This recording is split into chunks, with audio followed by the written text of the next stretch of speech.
Bienvenue dans le podcast à contre-courant, le podcast des mères audacieuses, le rendez-vous inspirant qui met en lumière des femmes et des hommes qui ont choisi de redéfinir leur trajectoire, de créer leur propre voie et de conquérir leur indépendance. Je suis votre hôte, Nathalie Grimaud-Morvillet, et je suis honorée de vous accompagner dans ce voyage extraordinaire. Après plus de 15 ans en tant que salariée dans le domaine du marketing digital et après 4 discriminations à la maternité, j'ai décidé de prendre mon indépendance pour mieux profiter de mes enfants sans renoncer à ma carrière professionnelle. Avec la tribu digitale, j'aide désormais les parents à en faire de même. Dans ce podcast, à chaque épisode, nous vous présenterons des histoires captivantes de mères audacieuses, de pères engagés, mais surtout de parents déterminés qui ont trouvé le courage de se réinventer pour mieux concilier leur vie personnelle et professionnelle. Qu'il s'agisse de maman, de papa ou de famille, notre podcast est un espace où chacun peut trouver une source d'inspiration, de conseils et de perspectives pour embrasser un avenir empreint de flexibilité, d'épanouissement et de conciliation ainsi que de succès. Si vous êtes à la recherche de nouvelles manières de penser et ou de travailler ou encore d'astuces, c'est le podcast qu'il vous faut. Prenez dès à présent votre boisson préférée et c'est parti. Retrouvons-nous dans le nouvel épisode du jour.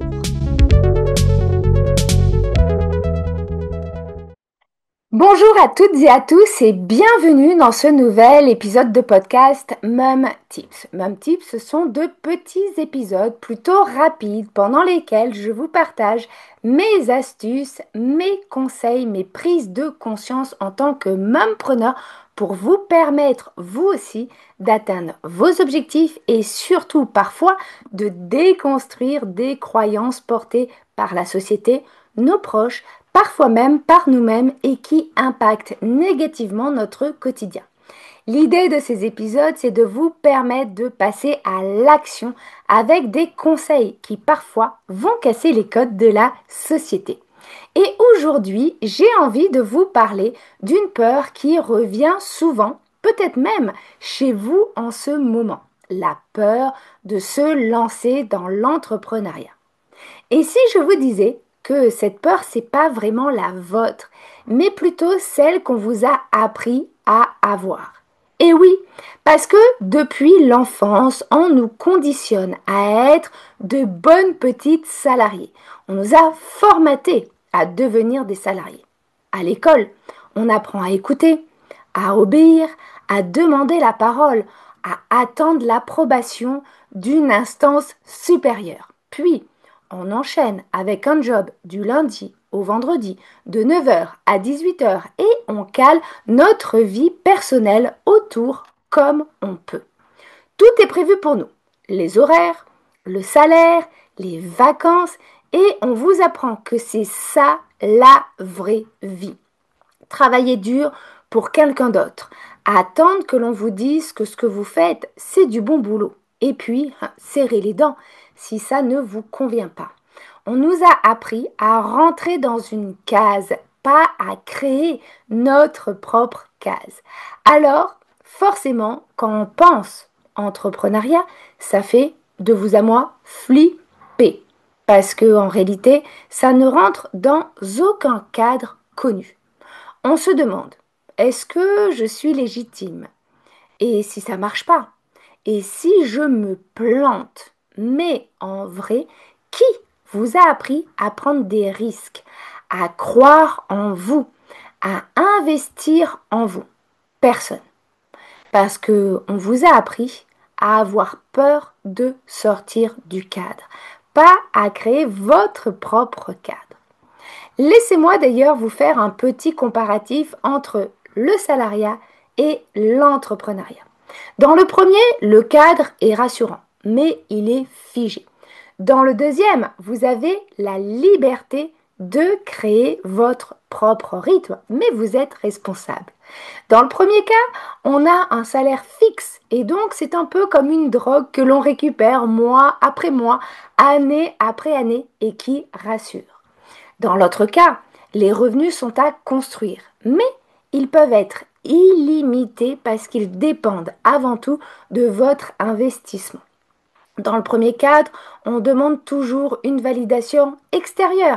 Dans le deuxième, vous avez l'autonomie, mais vous êtes aussi responsable de vos propres validations, qu'elles soient positives ou négatives. Dans le premier cadre, on va vous imposer des objectifs. Dans le deuxième, vous allez définir des objectifs alignés à vos valeurs. Enfin, dans le premier cadre, vous allez faire des tâches répétitives, alors que dans le deuxième, vous pouvez développer votre activité en fonction de ce qui vous fait plaisir et finalement, vous êtes toujours en création et en dépassement de vous-même. Vous l'avez compris, là où le salariat vous encadre, l'entrepreneuriat vous oblige à vous écouter, à bouger et à vous challenger. Car finalement, entreprendre, c'est un petit peu comme faire du sport. Et oui, vraiment. On ne devient pas entrepreneuse du jour au lendemain, comme on ne court pas un marathon en une semaine. Comment vous allez faire? D'abord, vous allez commencer par vous équiper. Parallèle, vous former et vous inspirer. Vous allez commencer par vous échauffer. Là, dans l'entrepreneuriat, vous allez tester, vous allez explorer. Puis, vous allez vous entraîner. Dans l'entrepreneuriat, vous allez ajuster, peut-être tomber, recommencer. Et finalement, comme une sportive, vous allez apprendre la discipline, la régularité, le mental et la résilience. Bien sûr que vous vivrez des hauts et des bas, des victoires et des claques, mais chaque petit pas va vous rapprocher de votre propre liberté. Attention, dans cet épisode, je ne suis pas là pour vous dire que l'entrepreneuriat c'est facile, mais je suis là pour vous dire que oui, c'est un chemin possible, un chemin pour reprendre le pouvoir sur votre vie, car vous pourrez choisir vos clients, vos horaires, vos projets et même votre rythme. Finalement, vous oserez dire oui à vous-même, à votre équilibre et à vos valeurs. Alors, pour terminer cet épisode, je vous laisse avec cette question. Et vous, si vous osiez faire le premier pas, quel serait votre propre échauffement entrepreneurial? N'hésitez pas à nous les mettre en commentaire si vous souhaitez partager votre réflexion avec nous. Dans tous les cas, merci de m'avoir écouté.